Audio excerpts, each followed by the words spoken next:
Welcome to a new episode in the podcast series, Implementing Scrum Unscripted by Michael Vizdos. Seoso. I'm your host, representing the voice of the practicing Scrum Master, you could say, the student. That's Persona 2.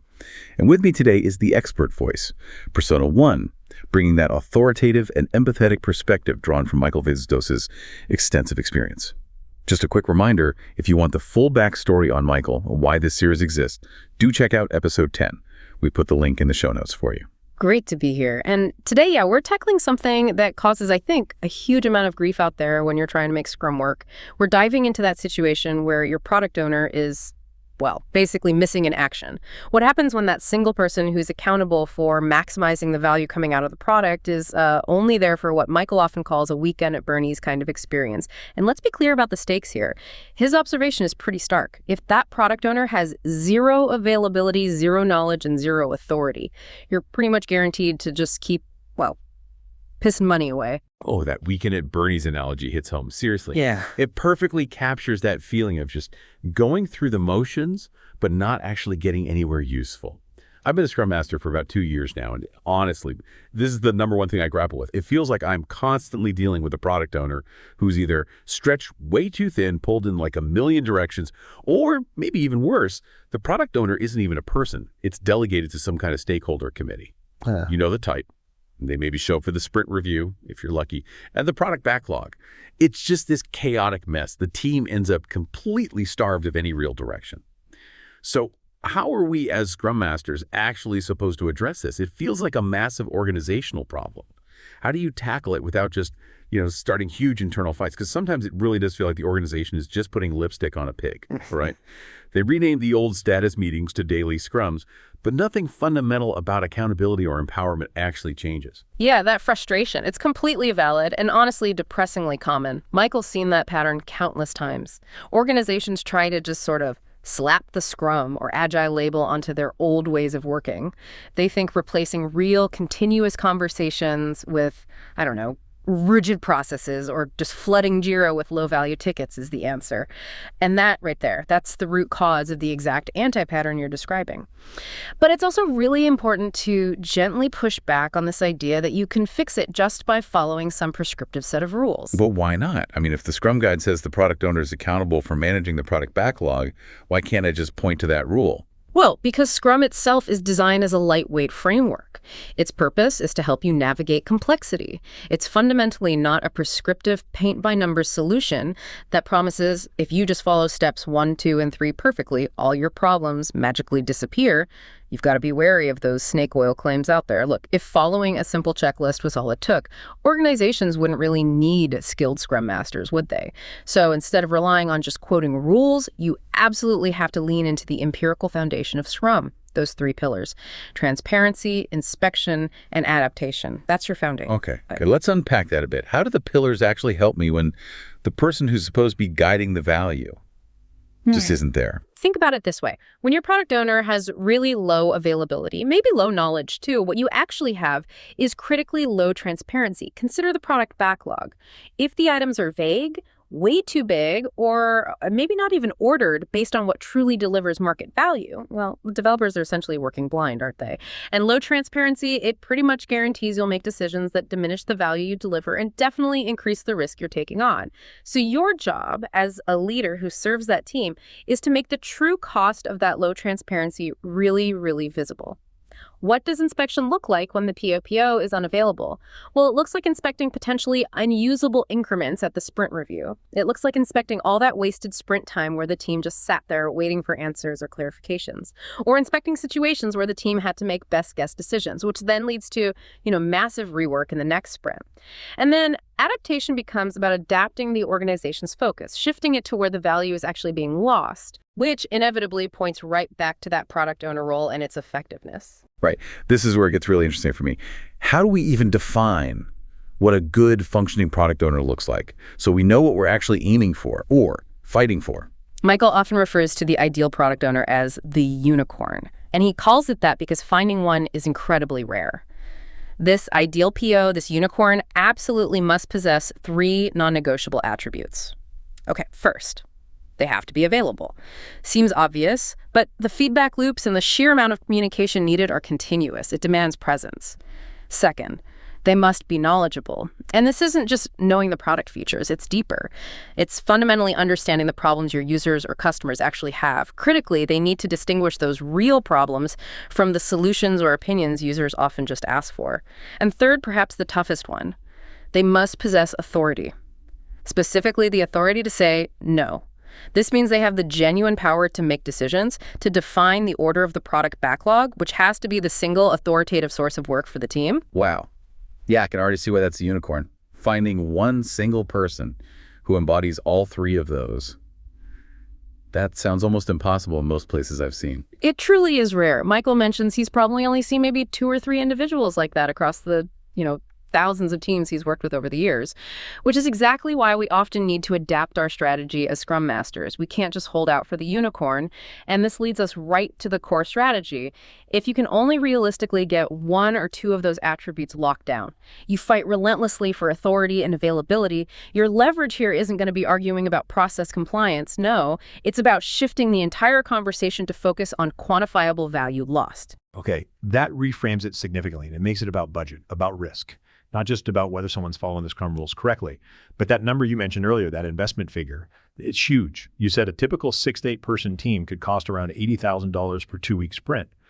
How do I even begin to present that kind of data without management just pushing back, telling us to work harder, or maybe accusing the team of being inefficient? That is absolutely the crucial question, isn't it? And the key is how you present it. You're not presenting it as a threat or a complaint. You're presenting it as a statement of organizational investment risk. It's about their money. So let's say your team spent, 2 full days during the last sprint essentially blocked, waiting for the product owner to approve something or clarify a key feature. You can quantify that time, right?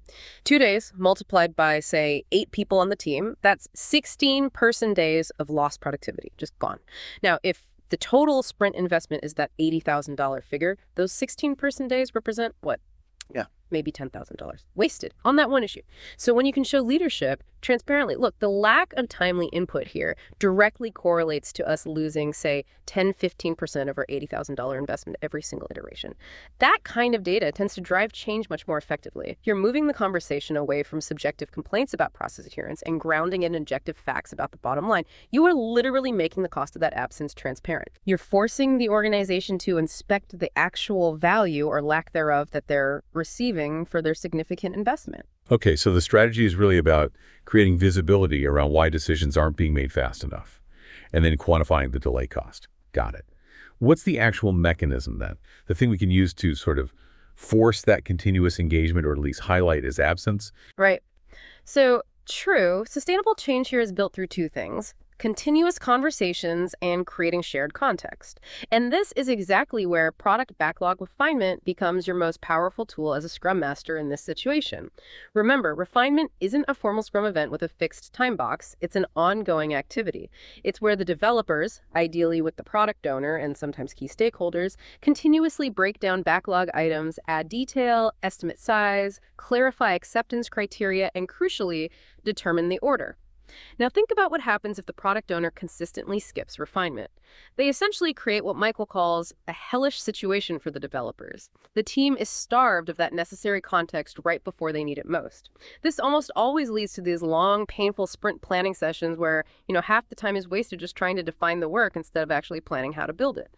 Refinement is the place where the product owner's absence becomes immediately painfully visible and demonstrably costly in terms of wasted team time and potential rework. Okay, so the Scrum Master's role then is heavily focused on enabling those essential conversations during refinement, making sure the why behind the work is crystal clear before the team commits to building the what in sprint planning. Exactly. You've nailed it. And the product owner needs to be more than just a requirements gatherer. They need to be a great storyteller. This connects directly to concepts you might know, like Simon Sinek's Golden Circle. People don't buy what you do, they buy why you do it. If the product owner is absent from refinement, they fail in that crucial task of connecting the individual product backlog items back to the high-level product goal, the ultimate why. And when that connection is missing, the team is just left building features, often without a deep understanding of the value proposition or the specific customer problem they're meant to be solving, which almost inevitably leads to delivering lower value increments. Okay, but what about the reality check? What if the person assigned as product owner is, forced into the role but genuinely doesn't have the time or maybe even the background to be that storyteller, to be truly available. What's the temporary adaptation then? Are we stuck dealing with a proxy PO or that dreaded committee? That's a tough but common scenario. If you find yourself forced to work with a committee or some kind of proxy product owner, the only real adaptation you can make is extreme focus and, again, ruthless transparency. As the Scrum Master, you have to work hard to ensure that proxy, or that committee representative, understands their single responsibility, which is basically to accurately feed the priorities from the real product owner, the one with the actual authority, to the team. And just as importantly, they need to diligently bring the team's questions and impediments back to that real decision maker promptly. That proxy absolutely cannot substitute for the actual authority or the ultimate accountability for value. They're a conduit, not the source. And the moment they try to be more than that, or the moment delays happen because of that indirection, you go right back to quantifying the cost of the delay, the cost of the rework, the cost of the risk. Always keep the focus on the real goal, delivering potentially releasable working product every single iteration, not generating endless status reports, plans, or excuses for why the work is blocked. Dealing with an unavailable product owner, it really is difficult because, as Michael often points out, it's messy. It's fundamentally all about the people. It's not really about the technology or just following rigid rules.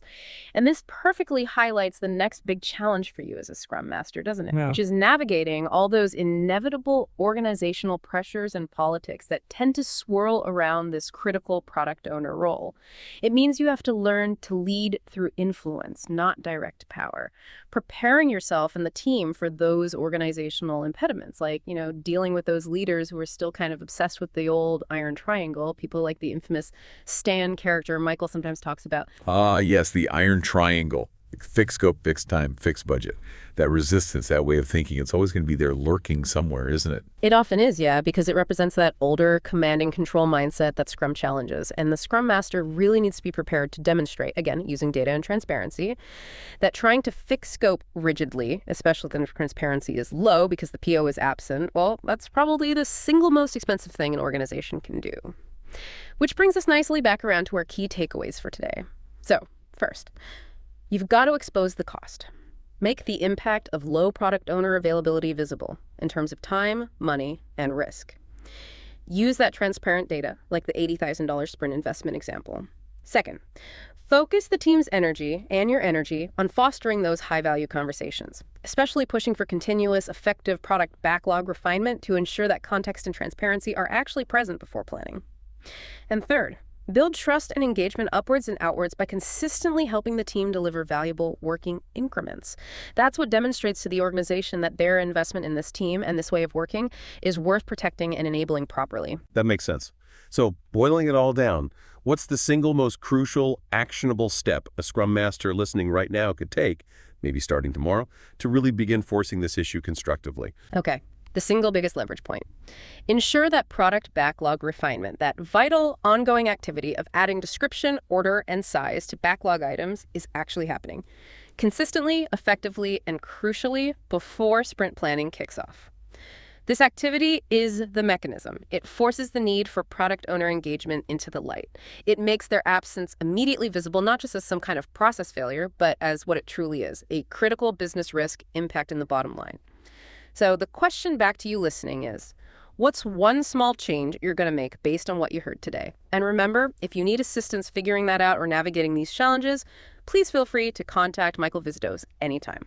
Thanks for listening to this episode of Implementing Scrum Unscripted. As usual, YouTube is probably recommending a specific episode just for you that you should listen to next, along with my next episode in this series. So please go ahead and select one of the two choices you see on your screen right now to learn more about implementing Scrum that's been tailored just for you. Focus. #deliver.